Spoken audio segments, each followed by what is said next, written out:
All right, hello and welcome everyone to today's Landscape Ontario's Town Hall. Of course, brought to you and organized by the Landscape Ontario COVID-19 Task Force.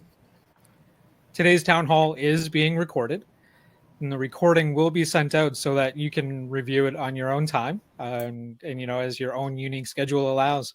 So we do ask that you ask lots of questions. And I'll be monitoring the chat on the right-hand side. So please do ask your questions there, and I'll do my absolute best to make sure that we get to as many of them as possible. Balancing the operations of your business and the safety and the well-being of your team can be a precarious tightrope.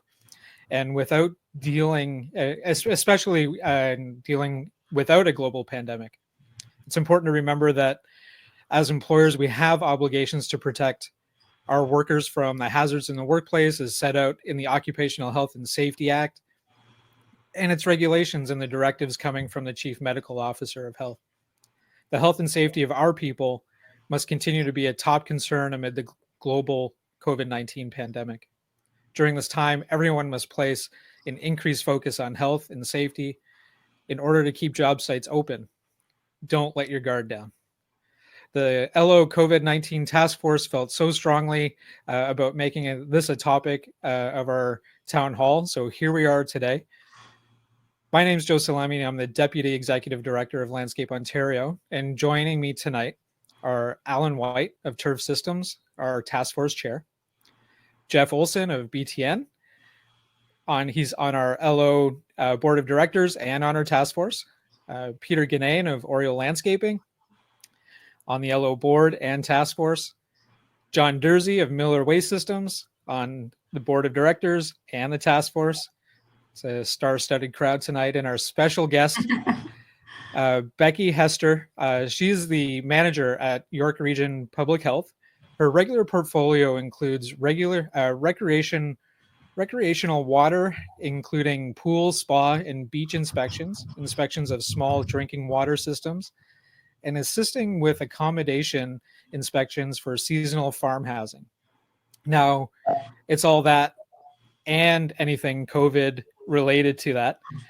Becky and her sister own a tree farm near Caledonia, Ontario, and she told me that she has nothing remotely resembling a green thumb, but is in absolute awe of anyone that can grow anything. So welcome, Becky. I really appreciate you taking the time to join us today. Thank you, Joseph, and thank you, Landscape Ontario. I was so interested to hear that you had a task force, and so I'm impressed by that. Yeah. All the work that you've done, and I know that you've had previous webinars, so I wanted to thank you for the opportunity to come and speak with you too. Well, we really appreciate you joining us. The Landscape Ontario COVID-19 Task Force just had our 50th meeting since the start of this. Yeah. Becky, I'd like to start with you, I'd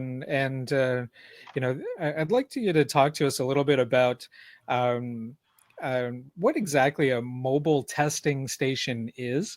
I know that you were instrumental in the region of York in setting that up. What exactly is a mobile testing station, and what happens when you show up? So we were fortunate to be able to partner with Southlake, and we are going to be partnering with other hospitals as well. That request for mobile test unit came from our farms. We did send out some information early on encouraging farms to have their workers and their staff tested, and it's obviously voluntary testing. But we thought it would be good to try and get ahead of perhaps outbreaks, and if we had positives that we could help mitigate the spread, and that's really our role in public health. So that request came from our farms and different advocacy groups, and so we took that through our health emergency ops center, and they were able to coordinate that through their liaison group with Southlake. And so we had our first round, and I believe, Jeff, your farm was the first one. And I'm hearing from Jeff that it went very well. I had another farmer, I did ask for feedback after to see how the testing went, and it was fairly smooth. There's quite a bit of paperwork up front, I understand, and a lot of labels, and the more workers you have, the more it's a bit of a process, but Southlake was fantastic in setting that up and arranging and sending things ahead of time. So the feedback I heard is that it really was great to have them come to the farms rather than farms having to go to assessment centers when really they didn't necessarily feel comfortable leaving. They've really tried so hard from our experiences to keep people on the farm and to not be going out, or at least restrict going out as much as possible. So I hope that answers your question. Yeah, and maybe a follow-up. So when, as a mobile testing station, when you actually show up, first of all, what is the lead time that you need in order to have that mobile testing station come and see you? And So what happens when you get there? We've been providing the list of interested farms to the hospital, and then they've been calling and they've been very proactive and trying to arrange it fairly quickly.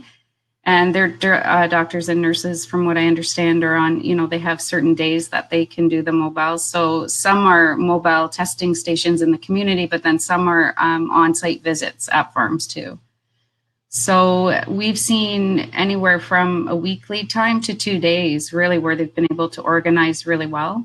And we've been trying to work with them around their schedule. So yeah, with the amount of work involved to set that up, that's a pretty quick turnaround. Yeah, they've been fantastic. Yeah. And so when you show up, what with the mobile testing, what does it look like for the business, the employer there? So I don't want to put Jeff on the spot, but I think he might actually be better able to answer that. Jeff, are you comfortable? Because I haven't attended, so I've just heard the okay.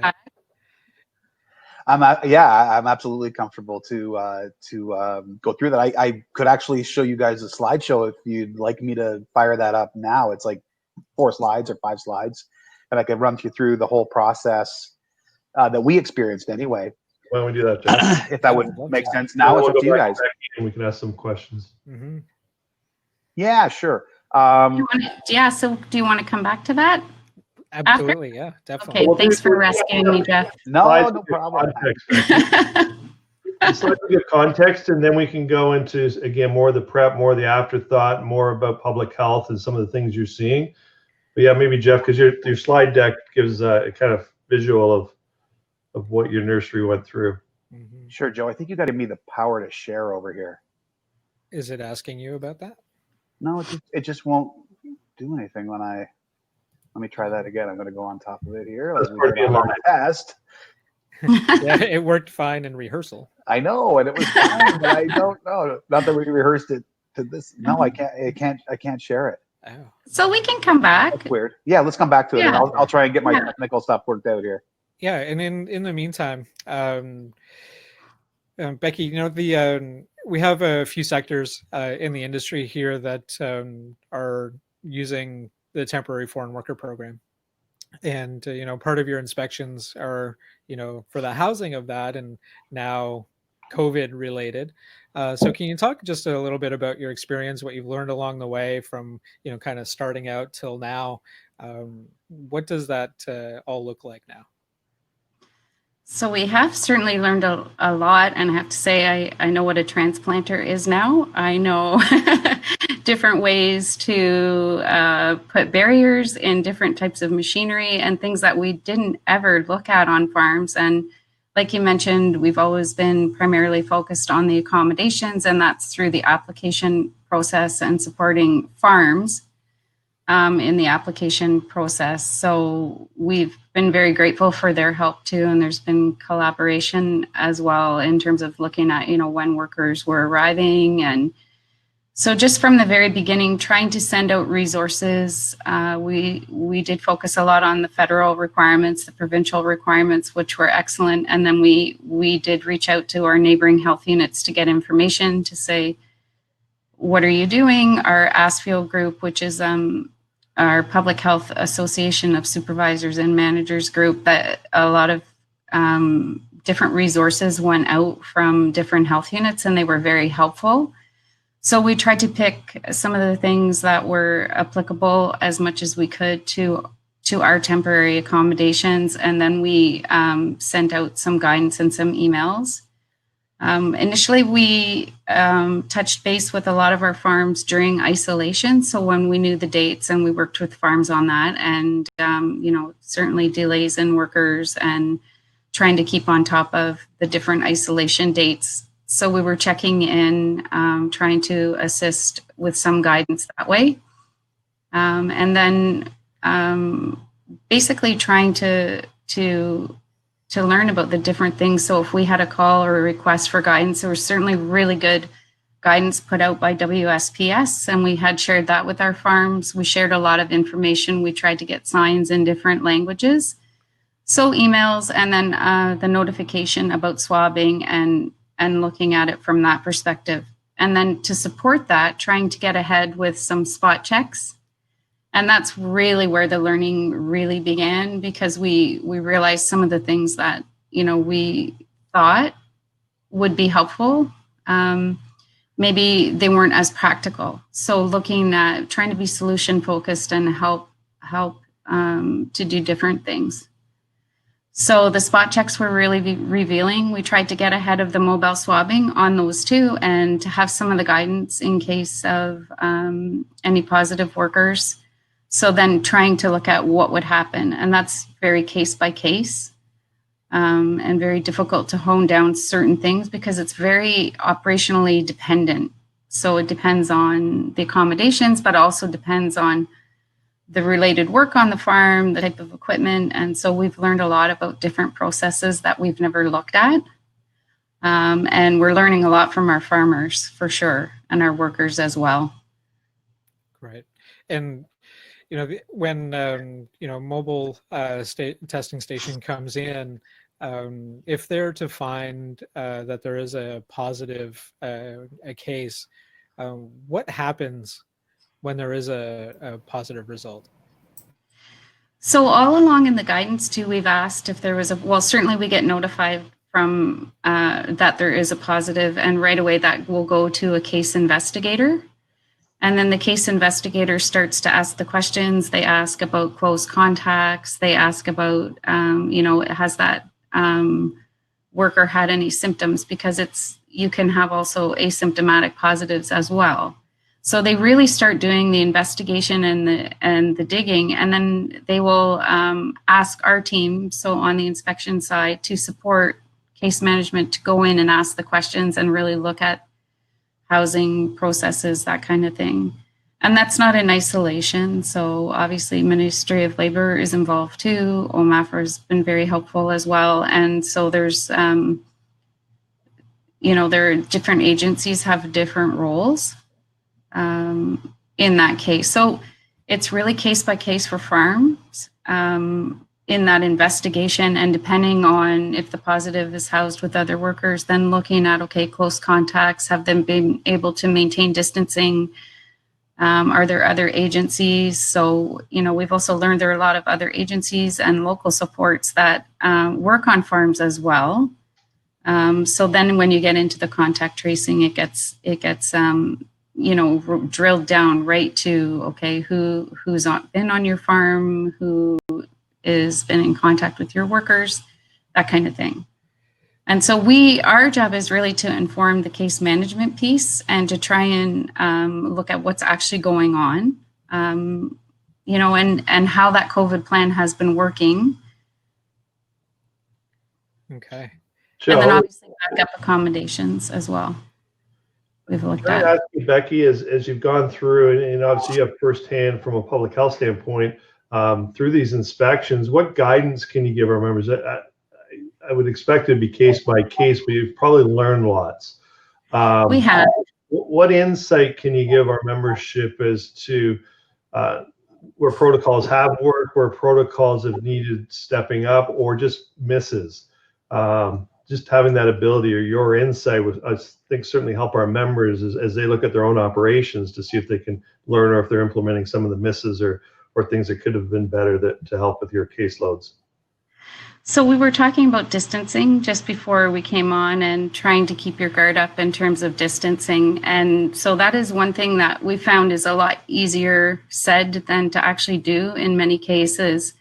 And then when you can't do that, what are the alternatives? Are there different workflows, different ways you can arrange your accommodation. I mean, most of our operators have already reduced numbers. So in terms of trying to keep beds at least 2 meters apart, and, you know, that's a minimum. So how can you creatively maximize space and still have 2 meter minimum distance between beds? So there've been a lot of creative things done that way. So we've really learned that distancing is really key, and that if you can keep distancing, that really definitely helps minimize the close contacts. And then we've also learned that in many cases, then it's not practical. So where can you have barriers, or where can you change things in terms of processes? So things like staggering lunches and how people have their lunchrooms organized. And so that's another thing we've learned. We learned early on about masking and face coverings and what would be appropriate, especially if you're working in a field. And, you know, so we had a lot of questions. Our medical officers have been really supportive in providing information and trying to answer questions in a timely way. So we were able to provide that information through, I mean, we have an agricultural sector group that supports within the region, and they've done a lot of work, and questions come through there, but it's also kind of the broader sector, like OMAFRA's on there and has answered questions. So they're doing webinars as well. But I think really and truly the trend in trying to keep sleeping accommodations to keep that minimum 2 distance, and then certainly in lunchrooms trying to keep a flow. You know, we've been really reinforcing the hand hygiene, and farms have been really good in putting up their signs and educating their workers all along the way. I think that's made a big difference. It's just that reinforcement of all the COVID precautions, but primarily that distancing. Mm-hmm.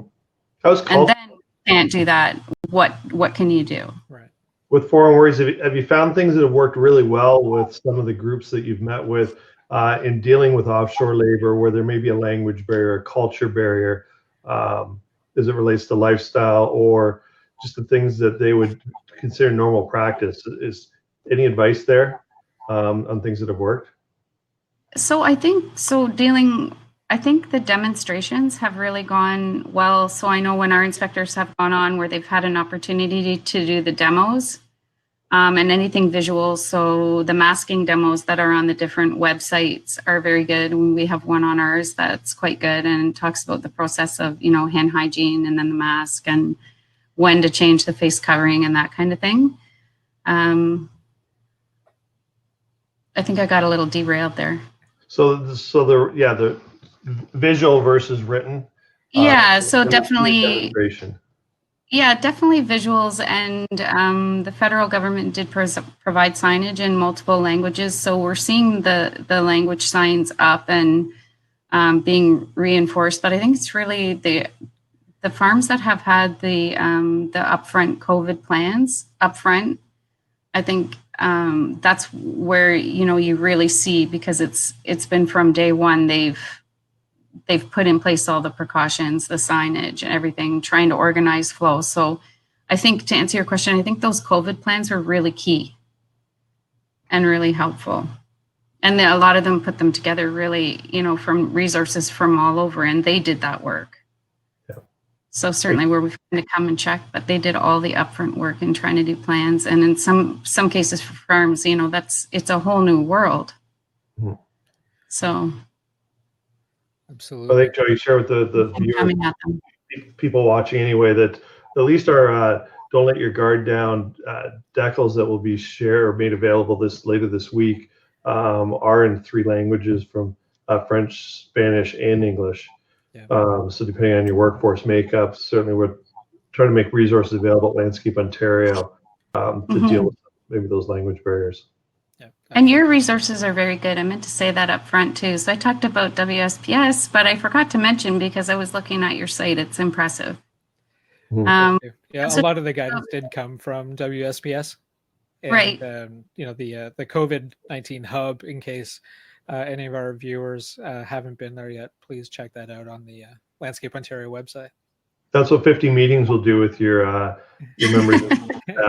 And it's probably ingrained, but you were talking about the different vehicles and transporting workers and staggering those things, and also keeping the really the environmental cleaning of any surfaces. So whether it's vehicles or equipment or whatever it is, just remembering the cleaning and the disinfecting. And so I know it's everywhere that Health Canada has, for the hard surfaces, they have their list of what's good. You know, I think that's on every website everywhere, in terms of, you know, what products are suitable. But it's time consuming. So even the trucks, depending on where you work. So to take that time, and do that environmental cleaning is really, really important. So, you know, the distancing, the hand hygiene, and then the environmental cleaning, anything high touch surface. Becky, have you found a fair amount of companies that are using foreign workers hiring third-party sanitizers or outside cleaning companies to sanitize sleeping quarters and such? Or have they been mostly focusing on in-house? So we have seen a few. I know for portable toilets that they have, like, those third-party companies are doing some of the cleaning and the disinfection. I think some of the larger firms have, you know, third-party consultants even for their plans, and then they've had other companies come in and assist with the cleaning and disinfection, or at least guidance on products. So maybe selling of products that there's guidance that's gone along with that in frequency. So it's a good question. From what I've seen, I do know of a couple. Yeah. Good. And Becky, we do have a question from the chat, and they're asking if the mobile testing services are available for non-farm companies.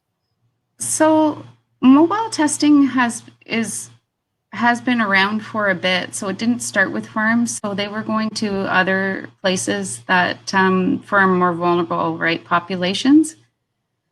So I could ask that question if it's available. I think really the focus is trying to get to the places that really, I don't want to say need it more, but I think we just kind of gone more with our priority populations. Yeah. Certainly, if someone had a definite need, I think it could be considered, but that's something that I could ask. Sure. And then depending on where you are, right? Mm-hmm. I was going to ask, depending on where you are, obviously our memberships across the province, how are the regional health units coordinating? Is it very similar across most health units? As it relates to COVID-19, has there been a pretty good coordinated effort to have some consistency? I believe that's coordinated through the LHINs, right? And so through the hospitals, more on that end of the coordination, right, than on our end. Right. Yeah. I was going to say, with your testing and you're doing site inspections, is there touch points that you're seeing are more often than forgotten that are high risk areas, or is your testing still right now at really the transmission and positive test level? You're not getting into any site specific or better understanding of how the disease is moving around? So no, not on our side. So we're more the follow up and the information providers of what's going on the different locations. But that we do publicize all the trends on our website, as do all the health units. Okay. Right. And so there's a lot of data collection, and a lot of there's a lot of information sharing. And I think that's probably one of the more positive things, you know, if you can say anything's positive in a pandemic, is that there has been a lot more collaboration, a lot more learning together, different agencies working together, agencies I really had never worked with before. I've learned a lot from, Ministry of Labor as well, and, certainly our associations. That's wonderful. How's Jeff coming with his IT and his PowerPoint? Sorry about that. I think to help demystify seeing it in operation. I did send it over to you, Joe. I still can't share. I think you've got the power to share, and I can't do it. So it's on your email, and you can probably get it going for me. If we can't share, maybe we could send it out after. Oh, we certainly can do that. Yeah, because I would like to see the pictures. I would be interested. Yeah, Joe should be able to get it up here in a second. I think while he's doing that, we have a question from one of our members about crews riding together in trucks from site to site throughout the day. Does that make them a close contact? And do masks, face shields, plexiglass, etc., actually help with this close contact or in that confined space? Yeah, so I actually have a definition of close contact. Send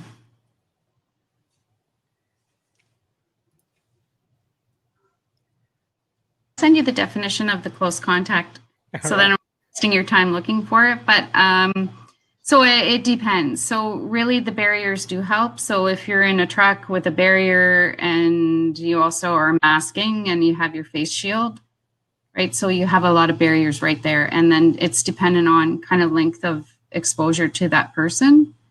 And certainly if that person, obviously if that person's positive, right? So those are the things, the questions they will ask to make that determination. Yep.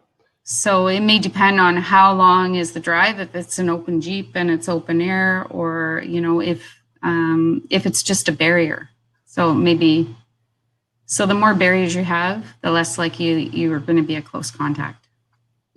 And how much is public health really kind of promoting or in agreement with this bubbling effect? So keeping, I heard you say staggered lunch hours, but both in landscape sector crews, garden centers, or on the farm level, this concept of bubbling, keeping the same team together, and then trying to make sure those teams have as limited contact as possible. Right, and so I think it's almost like cohorting, right? So you keep those work teams together, they do their lunch together. I think it's good. I don't necessarily think it's a lot of it's dependent on the processes. So when they're asking the questions to say, okay, where in that process did you stray from that? So I think, yes, I think it certainly helps. It doesn't necessarily mean that someone won't be isolated separately. I think it creates a bit of a caring culture. And, you know, along with the caring culture comes the trust from employees, them wanting to work and be there. So I see the cohorting being a positive thing. Yeah. Joe, I see you got the certainly doesn't hurt. Certainly doesn't hurt, right? Yeah, definitely. You guys can see the slide deck okay? Yep. That's perfect.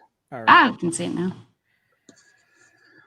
Okay, so oh, thanks. So first of all, we took an early aggressive approach to protecting our employees and risk management on the business.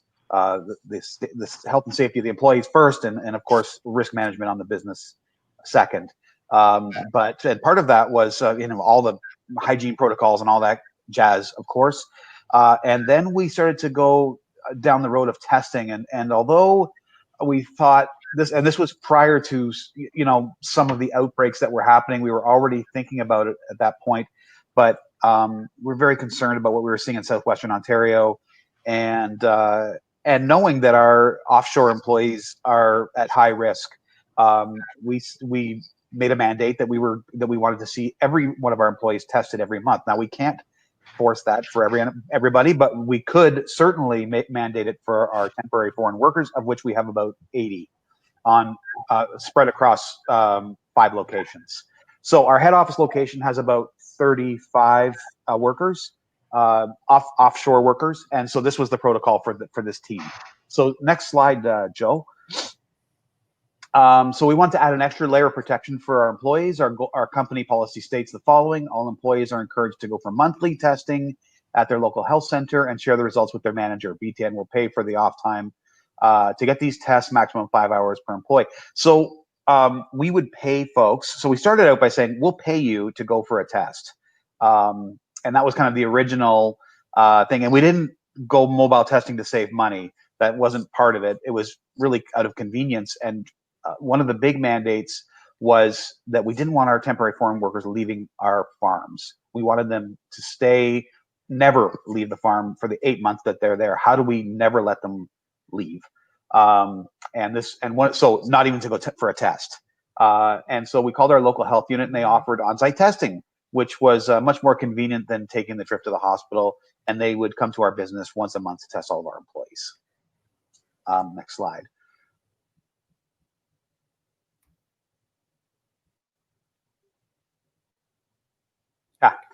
So we had to set up a test area. So Becky's team organized it with our manager of that location, and we had to set up a clean area that was controlled entrance and exit so that staff could maintain physical distance. So that's the trailer. There's a sign up. So you basically, the unit comes in, they give you sign up sheets, and so everybody gets registered. And then on to the next slide. And all the registry. Oh, sorry, go back one. Sorry about that. Yeah. So all persons register on site prior to the test. So that's just a photo of one of our gentlemen getting tested. And next slide. And then so we had a combination. So we wanted all employees to get tested, but not all employees wanted to get tested. So we made it mandatory versus volunteer. And so we said the policy is mandatory for all temporary foreign workers. And all Canadian employees were encouraged to get tested and share their results with us. So that's a little bit of an interesting one because there's a privacy issue, and will they share their results? And so we were a little bit concerned about that from a privacy standpoint, and I'll wrap that up. Let's go to the next one. And the health unit provided one doctor and one nurse. So this was once you get up into the trailer unit, then you've got one doctor and one nurse on site, and they tested 50 people in just over 1 hour. And then the results is the next slide. So a few days later, we received the results, and for everyone, and they all came back negative. So this was the interesting part as well. They shared everybody's results with us. So even those people had to put their health card in, and I guess they could set up their own account through HealthLake. Their own health account through Southlake Hospital. We actually received an email with everybody's results on it. They were all negative. And I think that might be a kink that may want to get worked out next time or may not. Like, we're happy to get the results as an employer. I'm not sure if all the employees were happy that we got their results, but maybe they were. Like, they volunteered to get tested. They wanted to know their results, and nobody complained about it. It's just we were a bit surprised that the results were shared completely with us. Little funny story. So I had gone and gotten tested 2 weeks prior to this, just to see the process over at Southlake. And for anybody out there who has gone to one of the testing sites at the hospitals, they're really convenient. It's really easy. I went almost at the beginning, so the lineup was the hardest part. It was a 2-hour lineup. Today, I think it's a 10-minute lineup. It's very, very quick today. But I was, on kind of the first batch, and it took quite a while to get up there and get through. But the funniest part was when, all of our folks were smiling when they were walking up to at the mobile testing unit. Everybody's kind of smiling and kind of giggling as they were walking in. And when they were coming out, every single person had a little tear coming down their cheek, because it is a bit of an uncomfortable test. I mean, it's a second of a swab going towards as far up your nose as they can get it, which made it a little bit uncomfortable. It was kind of a cute thing to watch everybody going and smiling and everybody coming out crying, but not really, just more of an uncomfortable tear kind of going down their eyes. But anyway, it was a really great experience. It was, and I think everybody felt really comfortable with it. And the main thing was that I think as an employer, people really felt like, we were taking care of them. And that made us feel really good. And I think, although it's inconvenient for people and it was a little uncomfortable, I think they're happy to do. We also have a full mask policy throughout the locations. And in this heat, it's not easy. It's uncomfortable for people. And I do hear complaints about it, but at the same time, I think the benefits outweigh the negative side of that for sure. So anyway, that's one, they're safe, and two, they're able to work. Oh yeah, no question of that. And I do find though, and I think you folks will see that with your teams, that the rules are getting skirted as much as they're being stuck to, and we police every location, every hour of every day, and we find, like, it's funny when I walk into a building how quickly people's masks go on, and I don't know what to do about that. We start writing people up. We start, suspending people. I don't know how to take it more seriously. We have a 30-day window that we keep pushed. So we went to June 30th and we said, okay, we'll review it again June 30th. Then we went to July 31st. And so that's our next review period to review our policies. And, I don't know. I don't know what the right thing to do there is. You can remind them all of for our sector. Some were 4 weeks laid off. Some were 6 weeks. There's still many sectors that are 4 months into this, and not back to work. So you got to support your family. Yeah, for sure. Thanks, Joe. Wonderful. Thank you. No, thanks, Jeff. Sorry, Jeff, I had a question. What happens with incoming groceries and food for the foreign workers? Is there a temporary or a station set up for desanitizing of groceries and such? No, there's not. They can do that. So what we do is we have dedicated staff in each location that go to they get a grocery list from each of the guys, and they go to the store and buy it for them. Then they bring it back. If the guys choose to sanitize it when it comes back, they can. But we don't have our own team who've been tested is kind of going out there and getting it from the local grocery store. So we don't use like Cisco or a Service or Gordon Food, anything like that. We just have our own people go out and buy it and bring it back. We had a really innovative thing as well the other day. So the temporary foreign workers send money back to their families. I mean, remittances, I was shocked by this, but Mexico's second largest industry, their first largest industry is tourism. Their second largest contribution to GDP is remittances from foreign workers. So people sending money back to their families. It's unbelievable that it makes up that much of the economy. So our guys need to send money back to their families. We had a ATM set up in our location because one person, we don't use Western Union. They use they call him the taco guy. He comes around and he does their wire transfers for them. They give him cash and he does the wire transfer for them. And so that's the one person they're allowed to mingle with from off the farm, just to hand him money, and he sends the money to their family. But they needed to get cash, and we didn't want them going to the bank. So we had a bank machine installed in the location, and anybody will, if you have 20 or 30 workers, with these private ATM companies will come out and put a bank machine at your location.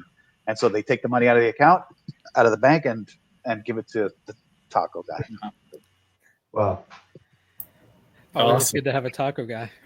Yes, but it's an innovative approach really to getting cash. And we thought it was really, really cool that my CFO came up with that one. Absolutely. Mm-hmm. Well, thank you so much, Jeff, for sharing your experience. I mean, that's from understanding from Becky, that's the you were the guinea pig of that process for the farm. So thanks for going through that and sharing that with us. Oh, it was great. And thanks to York Region Health for doing, they were all over it and very proactive. And we just were so thrilled with how it went. And we're going to do it every month. So stay tuned. Great. Joe, maybe Becky could share a bit with us, working directly in the public health unit, particularly seeing what's going on south of the border. How are the conversations going here in Ontario in particular, so close to such a major metropolis area like Toronto? Our numbers are low. We've gotten ahead of this from business proactivity, health proactivity, our government and programs. What are the conversations going about what we did right? What are the biggest concerns right now of public health that we do? Again, our industry's fear is that we don't have a relapse, that second wave, that we're doing enough, and that an episode like what's happening south of the border doesn't happen here. Woo! Whoa. Question and a half. We'll talk around the office. Yeah, and well, we're very separate in our office. So, but there's obviously a lot of advocacy that's coming up through the different sectors, and I feel like, we are seeing trends downwards. It's a really difficult question to answer. I know that the conversations happen a lot higher than where I am. Mm-hmm. But I think that there's been a lot of leadership, and I think that's kind of the strength, and you're seeing it in all sectors and it's leadership. And so what you guys have done in your task force, I think, is pretty much key to what's going to make it successful. And I do believe that. Like, I think all the work and all the advocacy and all the reminders and the reinforcement and all is really, really key. I think that's kind of make or break, right? Mm-hmm. And you guys were saying it before we even came on. It's sticking to your guns now, right? Because it's hard, like even just the masking to continue and the distancing, but now we have to stay the course now. Right now is really important. And I think your customers, your clients are all, everybody's learning. I feel like people are, for the most part, doing what they need to do to keep their families safe and keep their employees safe. And a lot of caring. Yeah. Really, a lot of caring. You really see it. Yeah. John, so what are the folks at Miller doing or to deal with this complacency that we see across the board? In addition to what we're doing at Landscape Ontario, what are you seeing within your company that's really trying to keep this front of mind? As I mentioned in a past webinar, we've been pretty fortunate that we have a physician throughout the company that we've been working really close with. So cases might pop up or scares. So we have the support there. But in terms of individual offices, we've really focused on all the touch points. Constant cleaning. We've put up shields in front of our retail desks. Now, we've recently started, as of Monday, we are moving into what we call our phase 2 of opening up to the public. So shields in front of all the desks, social distancing in the offices, one retail customer at a time in our office. Masks are mandatory. We're still holding on strong to curbside pickup, and we've put alcohol dispensers outside that have to also be used prior to entering the trailer for orders. We've also eliminated all of our samples because people like to touch and they like to look and talk. So we've eliminated all that in the office, and we've really dumbed it right down. So we're just trying to be as cautious as possible. Practicing social distancing, masking, constant hand washing. We've really tried to control the gathering areas at our facilities, and a fair amount of signage. And that's what we've sort of been consistent with. I did mention the caring culture thing. We found that the employees are very receptive, and they're just being positive when they're coming to work. We're trying to keep it super positive and super clean, and taking everyone's opinions to heart and working closer with everyone. So it's actually been very positive. Awesome. And John, if what kind of procedures in place for when you do have a positive case? And So if you have one, what's happened? Yeah, so we've had more than a handful throughout Miller Waste Systems. The employee is tested right away, and he's told to stay home in quarantine until we receive those results. And anyone that was in the infectious area, as well as everyone on that facility, also are to be tested. and the physician sent in to do self-testing. And then he makes the diagnose if they are to remain at work or like come in the next day, or if they were to stay home and get tested as well. Each of our facilities don't operate on a fair amount of people. So bringing in a mobile site doesn't really seem feasible. We don't have like the 50 to 80 people per location. We're more of like 20, 22. Mm-hmm. Right. If there is a positive test, they go through the 14-day as well. Right. The quarantine. Yeah. Well, thanks for sharing that, John. Yeah, Joe, I think maybe even Peter, you have a pretty big workforce with your company, but a lot of our landscape contract members may have upwards of 20 to 100 employees. There's a lot of small operators, obviously, and we really rely on public health, whether it's the hospital testing facilities you mentioned, Jeff, or others. But I think if the regional health units are similar, I wouldn't see that much difference in going and testing a landscape company that had 50 or 100 employees at a single location. If they felt the need of the contacts were sufficient enough to be proactive in their risk management strategy. Yeah, I mean, like most companies, we have multiple crews. My crews are 2, 3, 4 people, and we're trying not to get larger groups together, because if there is a positive case or a suspected case, we have a similar policy as John described, where that person will get tested, will self-isolate. The people in proximity will have to self-isolate until we get the results of that test back, and then obviously they'd have to get tested if it was positive. So we're trying to keep everything separated still, and I think it's possible for us to continue that for this entire season. We've changed how we do our company meetings, training.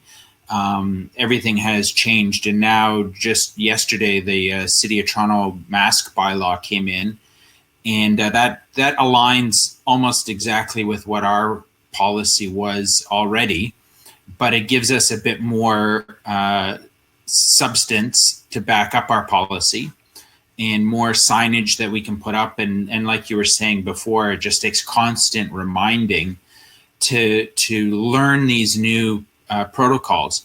And I tell people it's an analogy like wearing a seatbelt. It took years for us to learn to wear a seatbelt out of habit. It's for our own safety. It's very unlikely you're going to need it, but in the event that you do encounter that risk, you want to have it on. And I say the mask is exactly the same. Yeah, it's true, you're not likely to get it or be exposed to it today or tomorrow or with these particular people. But if you are exposed to that risk, you definitely want to be protected. And it just takes time to learn. And I think we're in that learning period now in the summer with low numbers. But as the economy continues to open up and people get more complacent, I fear the numbers will rise again. And that's when the people who have learned how to be safe will stay healthy. Mm-hmm.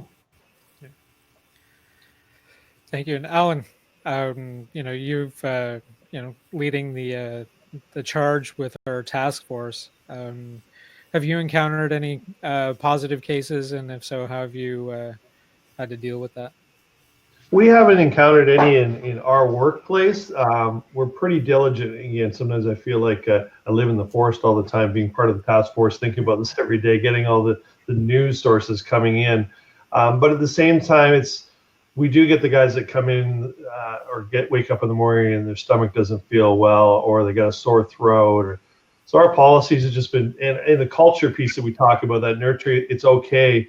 And actually part of what we all expect of each other, don't come into work. Take your health seriously, take all of ours. If we all do it together, we're in this as one, and we can help protect each other. But public health, telehealth have all been pretty good at helping mitigate that, moving the right people through the correct channels that they need to get the clearance before they come back. So some of our team members, there's probably not a week's gone by where we don't have one person off for at least a couple days. But to date, we haven't, knock on wood, with all the points of contact we do in a day with just the general public and going to the residents, and leaving. Granted, it's all outdoor environments, and we know that reduces the risk substantially, but our points of contact are substantial in the GTA. So it's just something always top of mind and making it part of what we do every day. But even our own team, the amount we talk about it, that complacency piece, or the uncomfortableness of driving around in a truck at 35 degrees when you're hot and sweaty with a colleague in the truck sitting in the seat beside you, putting your mask on. Our own team, we've caught guys where they don't both have the mask on, even though it's policy. So we go back through that coaching process. We go back through all the reminders of why it's so critically important that they do that. So I just think that it's part of what we're going to have to constantly do. And Landscape Ontario and his team of peers and members working together. I know, John, your company's going to participate, maybe handing some of the Don't Let Your Guard Down decals out, or maybe it was Jamie's going to be doing it. I know, Jeff, you'd asked for a couple. But I think our associate members, those that are in front of members and non-members, just encouraging everybody at the workforce level when they leave our shops. We rely a lot on our suppliers because they're another point of contact with our team members, that we're all doing our part as a collective to keep our team safe. And I think that's going to Becky's point, that's going to ensure that whatever happens in the future, we're going to be in the best possible position to deal with whatever comes down the pipeline and keep our businesses running, keep our employees at work, being able to support their families, and obviously keep our clients with the services and the needs they have. Because as we've seen this year, and we talked to a lot of members, it's been a crazy year from a business standpoint, from a people being stuck at home. What do? Well, we can garden. We can go out and plant something. We can look after our yards. So we're seeing incredible business opportunity, but at the same time, with that comes increased risk. So I think we just need to be diligent. Yeah, absolutely. Well, everyone, thank you. Really appreciate your time. Becky, on behalf of the Landscape Ontario membership and the COVID-19 task force, thank you for the important information that you've shared with us today. And thank you for the very important work you do to keep the people of York Region safe. Thank you so much. Thank you. Landscape Ontario has a bank of information, like we referred to Yes. earlier at the COVID-19 hub, the resource hub on our website. So please take a look. There's also a file that we've shared. I'm not sure if you can see that as attendees.